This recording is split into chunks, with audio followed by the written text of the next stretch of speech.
ebusuafo na etifo ni di kwanso me patcho me mo bibia akwa baba channel so anu daily update we bo kwanso say na first time baba channel so mesre say any di kwanso me patcho nya videos ni bi share na so when you please subscribe to our YouTube channel, like and share videos my love is so videos ni bi enhwe nyankopon share na onya okese ebusua me patcho news aye de bremu credit to TV3 Ghana nyankopon share wo mo na share wo workers ni nyina na ebusua. With the greatest respect, me patcho, the former president of the Republic of Ghana, John Dramani Mahama, now has been re-elected and has been officially declared by the EC as the president-elect. Now, me patcho, the aftermath of Asadi winning, say national security, ako the former president John Dramani fee, were more so far or more protected or more guided on. 90 years back, say UN, United Nations, for us sending more delegations, Uncle Mahama Honum. Ultimately, so many na boa guided the former president John Dramani Mahama. Ebusanti me mama kasa nyetinti ebe kwot nya kwoti nsem ni nchiremu from the reporter, the TV3 reporter, and what said national security so far akọ former president John Dramani Mahama ho omo guiding omo protect ya UN so send omo delegations akọ ho no nyankopon share na onye okese medase be me pacho yenko kame ho me pacho na yenkoti nsem ne for ourselves medase. And the tensions that are rising. Okay, I'll come to you, Bella, but let me conclude that conversation with Komla Kluche, who is currently with the president-elect John Mahama and the Kesi call paid on him by the Assemblies of God Church leadership. Komla, you are giving us an update, really, of what the leaders of this church are telling the president-elect. Yes, of course, they've been giving him the necessary assurance as to the kind of support that they are going to give to him. Prayers, they have indicated that it will be continuous. Of course, John Mahama is a proud member of the Assemblies of God Church, and so they offered him prayers. They also had communion with him as well, and also prayed for his spouse, the incoming First Lady, Lordina Mahama, as well as John Mahama's staff. But one of the critical things that John Mahama has been speaking of with respect to his words to members of the clergy from his church, the Assemblies of God, is to the effect that ever since he joined Assemblies of God Church, he's had friends, he's had family, he's had support, and he's had much rest in terms of when even things were tough, he resorted to his Bible and also the teachings of the church. Let's listen to what John Mahama had to say when he met the church led by the General Superintendent, Reverend Stephen Wenkam. Family, I have some of my best and greatest friends in the church, and in every step that I've taken, I know that the church has followed me with prayer, and especially in the run-up to this election, I know all the prayer networks and chains that were actively praying for our success. And this cannot be by our might. I was positive that we'll win, but the extent of this victory, I mean, it can only be God's hand at work. And it's one of the biggest endorsements that Ghanaians have ever given to any president. And so, like General Superintendent said, this is the time we need prayer even more, because the expectations of Ghanaians are going to be very high. And we all know that the country is in a severe economic crisis. It's going to take a lot of hard work to bring it back. And so we'll expect that the church will continue to pray for us. And we also will reciprocate that love the church has shown us by being advocates and ambassadors of the church, as we have already been. And like I said the other time, it is a happy coincidence that two things are going to happen, that a member ascends to the presidency and we hold the World Congress in 2026. So we'll give all our visiting church members a very warm welcome when they arrive in the country. And we'll continue to strengthen our faith, continue to follow the spiritual guidance that my local pastor, Ben Tete, gives me. Him and Reverend Ayesu flood my phone with Bible text every day. President-elect John Mahama thanking the church and, of course, asking for more prayers because the expectation of Ghanaians this time perhaps higher than before. But Komla Kluche, will have to say thank you very much. Okay, but before you go, though, what next? Can you tell us briefly?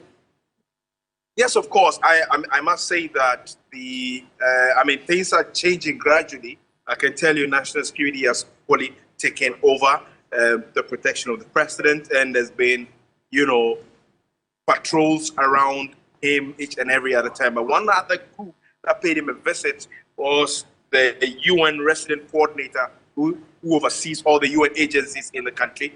That meeting was just ended a short while ago, and John Mahama has been speaking to them as well, asking for support, and also to the fact that they need your support in terms of the debt exchange and the like. But one significant thing or sticking point the UN resident coordinator, Charles Abani, said was the belief of the United Nations in the 120 days assurance or the promise that John Mahama has given to the people. They would be keenly monitoring and would offer him all the needed support for him to achieve that. And also, they believe in the Operation Recover All Loot, which he says that the UN is very much interested in. I asked what sort of interest. They said, yes, of course.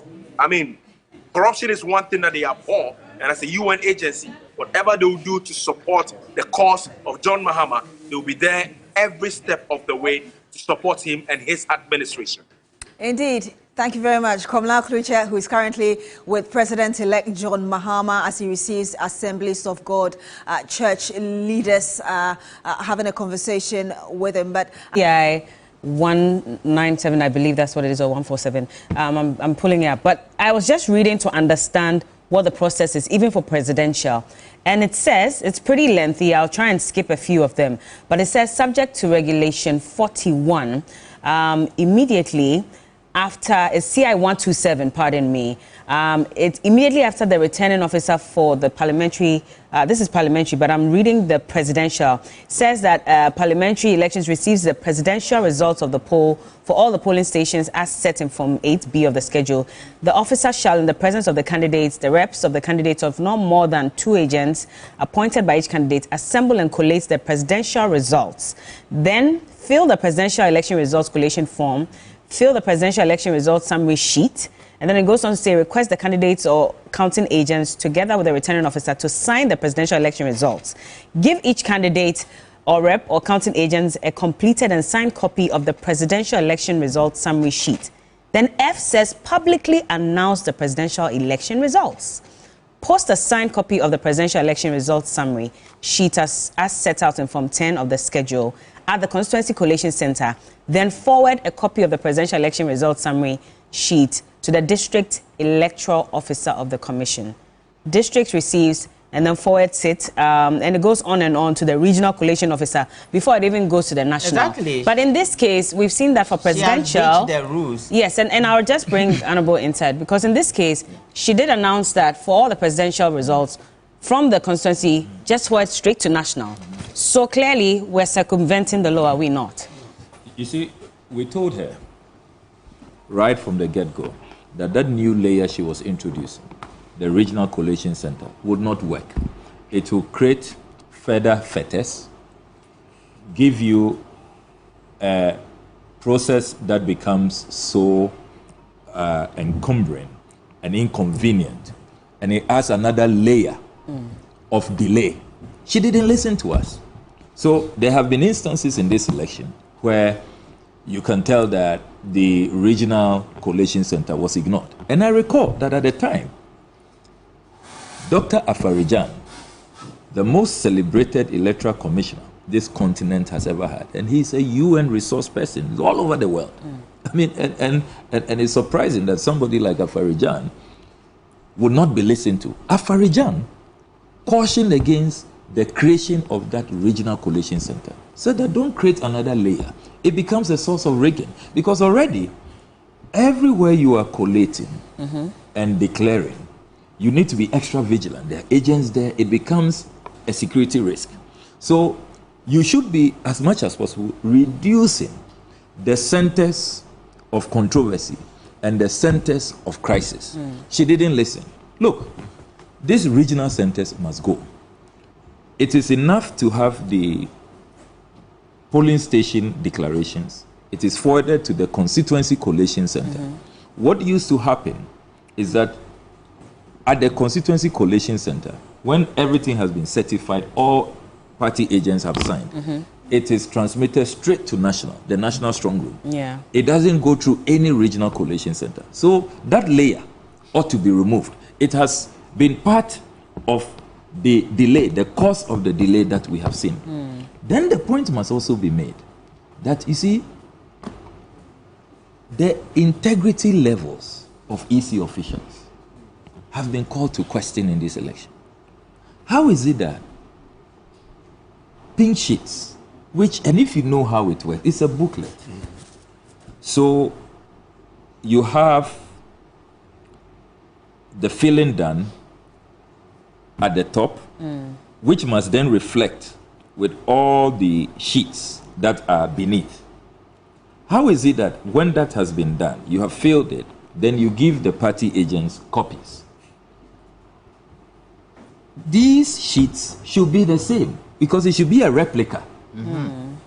How is it that when, by the time we get to collation center, we are being told that, oh, you know, we can't find ours. Oh, ours is soft copy. Oh, ours is different.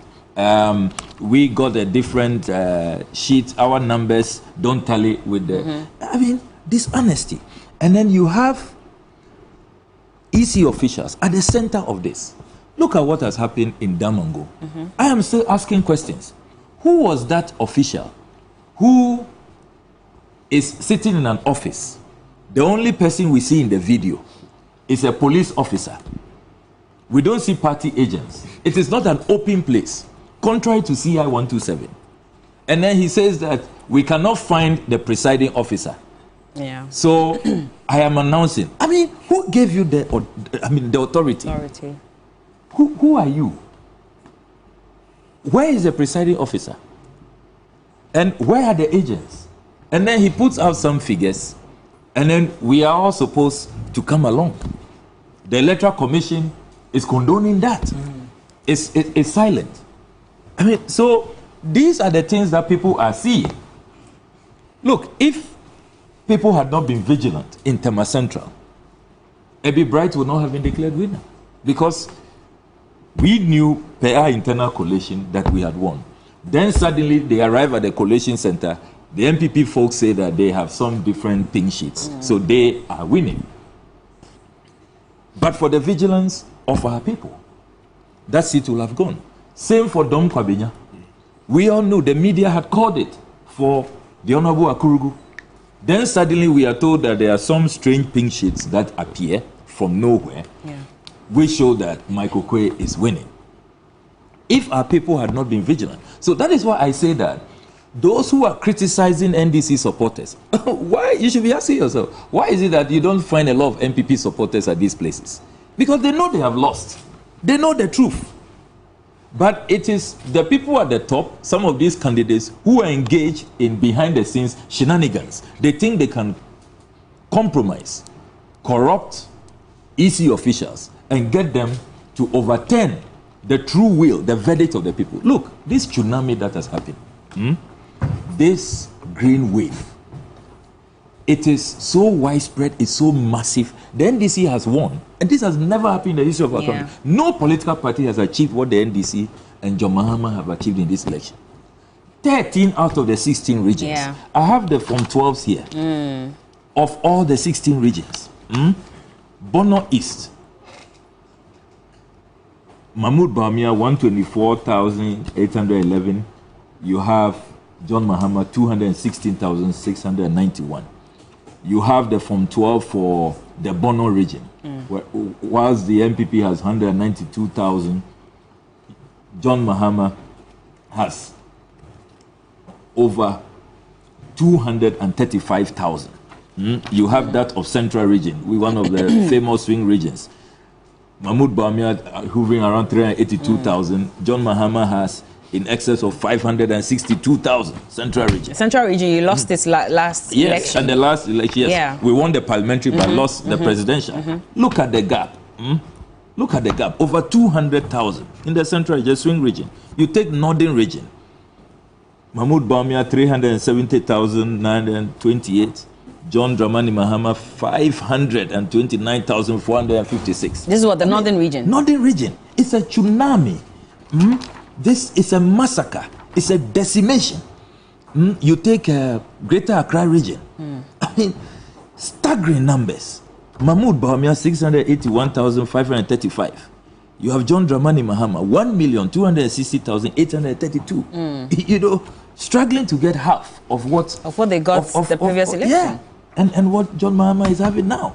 You know. In fact, the previous election, 1.2 million or so went to the MPP as well. Yes. This time around, it was halved. Halved.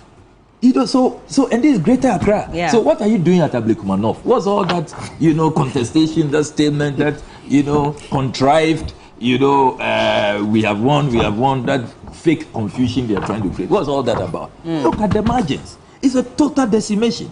Upper East region, Mahmoud Bawumia 106,700. Then John Dramani Mahama in excess of 361,000. I'll let you hold on with the other regions, and we'll be coming to disturbances. It's gotten even murkier now, to the extent that supporters have been able to penetrate, you know, the premises. It's women who are knocking women out. That we should look at the root cause of this, and you will place that squarely with the EC. You see, who gave that order from above that they should stop the coalition? That is where the problem is. Why? The EC had any difficulty in obtaining its pink sheets? Because if the EC has the original pink sheets, we all have duplicates. So if you have the original, I have my duplicate that you gave me. Somebody lack of inability to get their pink sheet should not stop her from proceeding. If they claim they have soft copies, it's up to them. The EC is supposed to proceed with the collation. All that the rest of us do is to verify what the EC has mentioned. Is that what my agent sent me? So if you don't have it, and the EC has the original that everybody else has signed onto, why should the collation stop? And you see, this apparent peace that has, or calmness that have returned, is only transient, very temporal. Because how long can we test the patience of these constituents? And knowing what has happened in the past. Well, we've had elections in this country where someone is powdered, declared as winner. You go home to take a shower and you come back the next morning. It's changed. So people are aware of what has happened before. So as long as this prolongs, nobody's going to live there. It's only going to get worse. Many people are going to come in. This morning, when they agreed to continue or resume this coalition, who ordered that stoppage? That's what we're all trying to find out. And what was the reason? You see, that all this, in elections, there are a lot of suspicions. Bella, you don't need to have evidence. Perception is more important in politics than reality. The fact that someone sees you with Honorable Okujeto twice, 3 times, at a certain place, the person has a perception. It's created. It's as important in politics than the reality of what you were actually discussing. So you don't want to fuel people's perception of what is happening. Okay, just ask yourself, if the NPP could not get their pink sheets, the NDC has their copies, the NPP claim they have soft copies, why can't the coalition go on? The EC has all their pink sheets. Go ahead and collate. If someone doesn't have their pink sheet, is their inability to prepare well. Yeah, but they are insisting that the soft copy must be used. And the NDC is also saying that we don't trust the source of this soft copy. No, but we don't know if you have connived with the EC. We don't collate with the party's pink sheets. We collate with the EC's original pink sheet. Yeah, but that's what some judge is saying, that you say you have the soft copy. We don't know if you have connived with the EC to also change whatever copy you have. No, so that's the consent. So they are also not allowing the MPP to put forward their soft copies. We don't need the MPP soft copy. The EC, I don't know what happens in my place is that the EC received their original copy from their agents or their presiding officers. So they mention polling station, say Kocha Primary. This is what we receive. All that the parties do is that what I have there? If MPP says that is not what their soft copy is, we are not going to waste our time on a soft copy. Sure, because we all know in this day of AI, you can edit anything. You can modify anything. So if you don't have, it is your fault that you don't have the hard copy that we all sign on to. If you come and show us something else that is not the hard copy, no one should waste their time on that. But I do not see, please, the message to the EC is that whoever has given that order should be held responsible for any chaos, destruction of property, loss of life, or anything like that happens. That person must be held responsible. So I'm hoping that whatever order is not a verbal order. If it's a verbal order, whoever is obeying the order must better have records of it, because this will be probed. Okay. It has to be probed. The next administration must probe it and make sure that whoever is responsible for this chaos is punished, because we can't continue this way. Okay, Chief Interceptor is here. I'm wondering if he has intercepted those documents already. But let me go. And you had a message for the EC. Do you have a message for the supporters as well? Well, just briefly, my message for the supporters is that we have won. We are winning. Our information suggests clearly that this seat, we've won it. I commend them for not going to sleep. They should not go to sleep. They shouldn't break in to cause chaos, but their presence outside the perimeter is necessary. Okay. They should not go home either. The EC, the only way to get these people to go home is to resume that collation. If they feel that that environment is not safe for the collation, they should tell us where they want to do the collation. Okay. But they should not attempt to truncate the process, because it fuels suspicion. But they should not perpetuate violence. I encourage the supporters, you can have a peaceful protest, stay there, power pressure, don't destroy any property, don't hurt anyone. Okay. The military and others that have come in, my word to them is that you are servants of the state.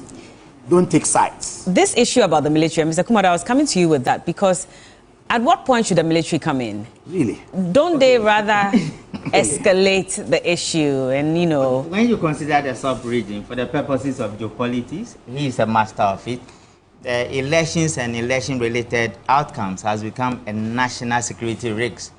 And in West Africa predominantly, it is some of these things that have led to military takeover and coup d'etat. Yesterday, when Madam Jane was declaring the results, you saw some ambassadors there. Yeah. And he played in the foreign affairs. They have interest. And people have sat on your stage here and they criticize them for influencing our results, but they have interest. Their interest is that this is the only place where they can boast that we triumph for democracy. Yeah. So what is happening and the public safety challenges we are facing is of international concern. And that is why somebody must reason out and act public. Then again, I want to say to the two honorables here, can't we have subsequently the CI, can't we declare the presidential results at the police station? For we those who play around security intelligence and election-related matters, we have been told that there are hotspots in Kana.